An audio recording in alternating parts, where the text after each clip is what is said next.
Acceptance is recognizing that there is something that is a little contracted, that feels a little tight. There's an insistence in your thinking. There's an insistence in your focus. There is a little nod in your attention, in the stream of your consciousness. There's a little nod. There's a little distortion, a little deviation, a little nod.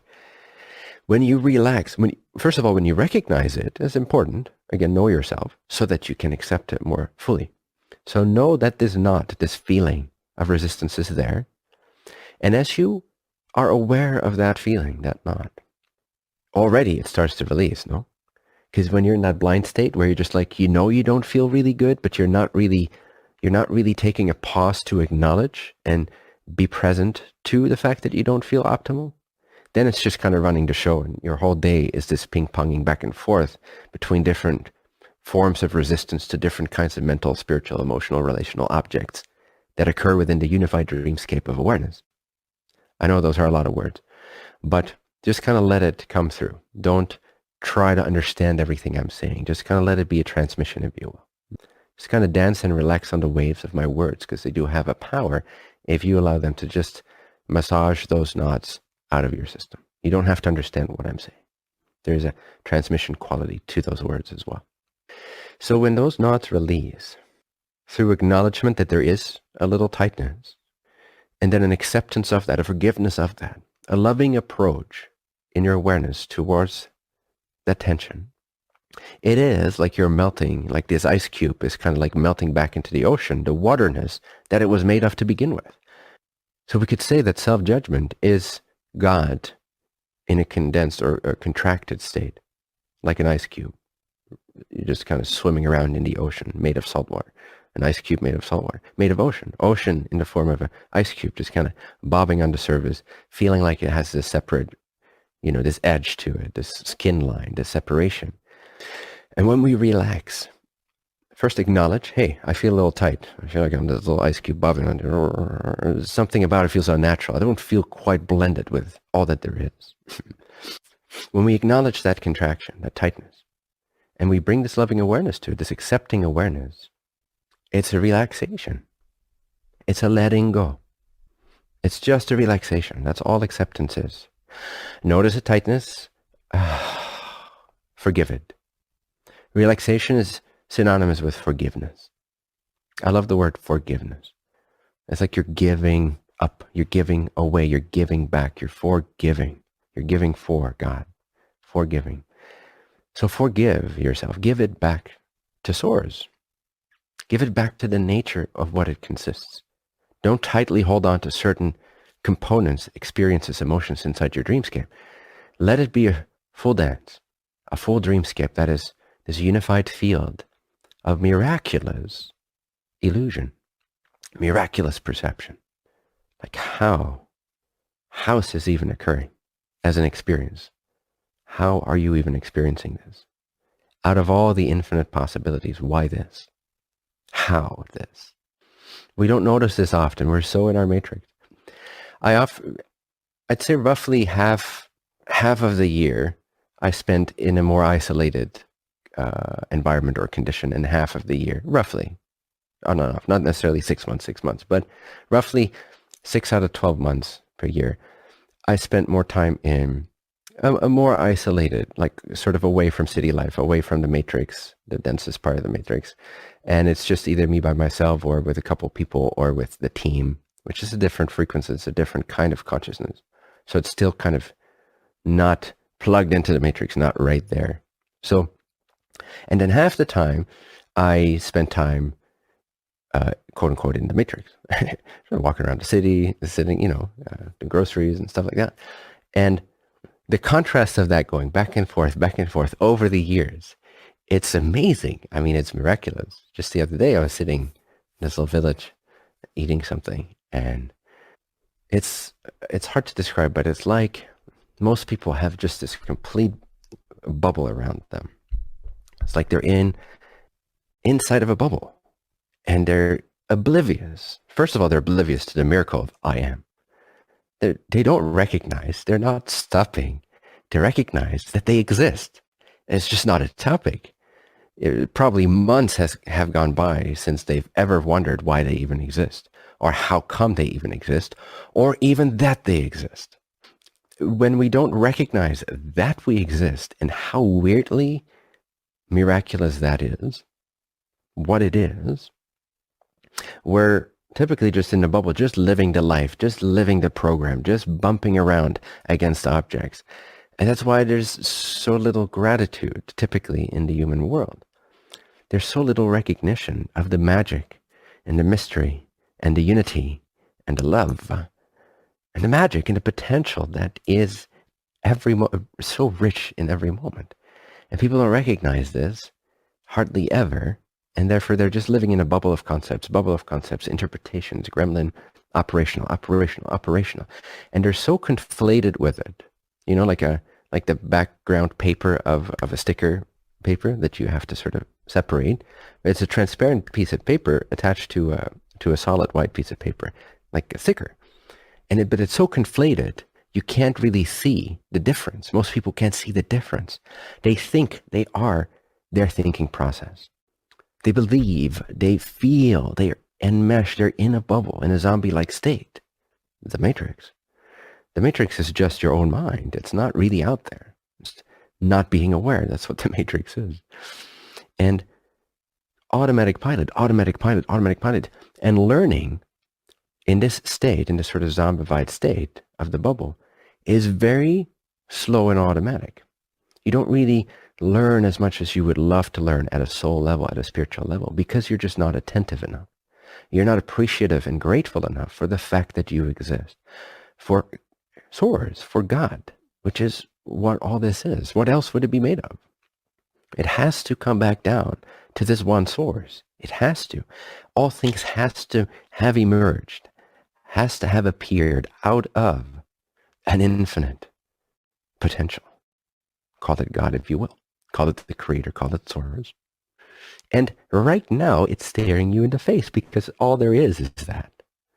So literally every single cell of your experience, every single sensation, every single thought, no matter how fast firing and chaotic it might be at times, it's all just bouncing light particles that are just reflecting God back to itself. It's trying to remind you, first of all, that you exist. What did God say to Moses? I am that I am. What's your name? I am that I am. What am I? I am the fact that I am. The fact that the experience and fact that you are, which you cannot deny right now. You cannot deny that you exist. If you hear my voice, you must exist.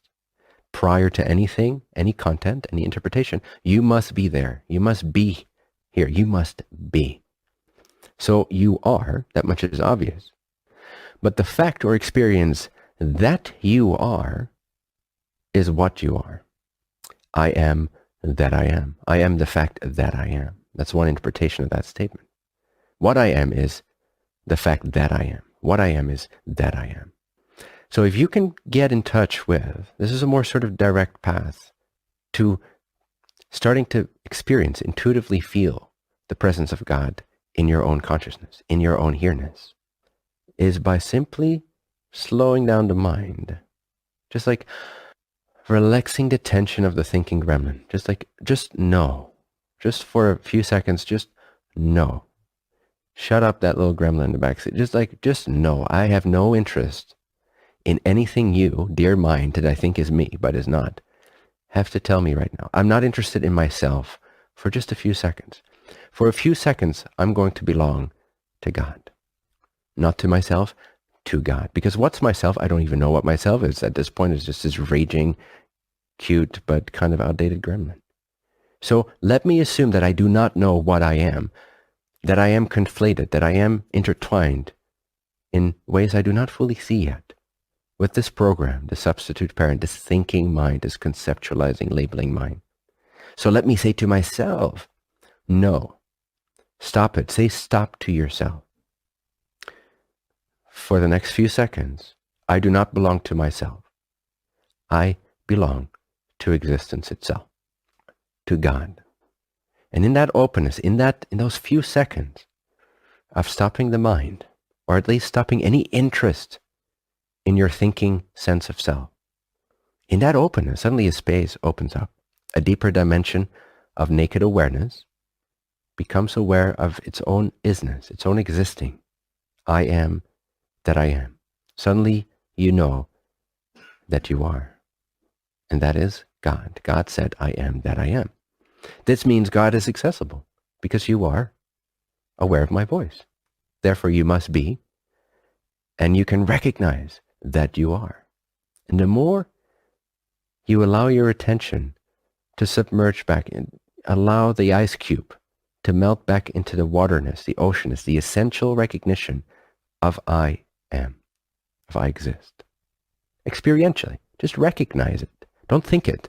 It's a good start to think I am, but it's a deeper dimension. Right now, you can be conscious of the very experiential fact that you exist. This is sort of a direct practice into recognizing God.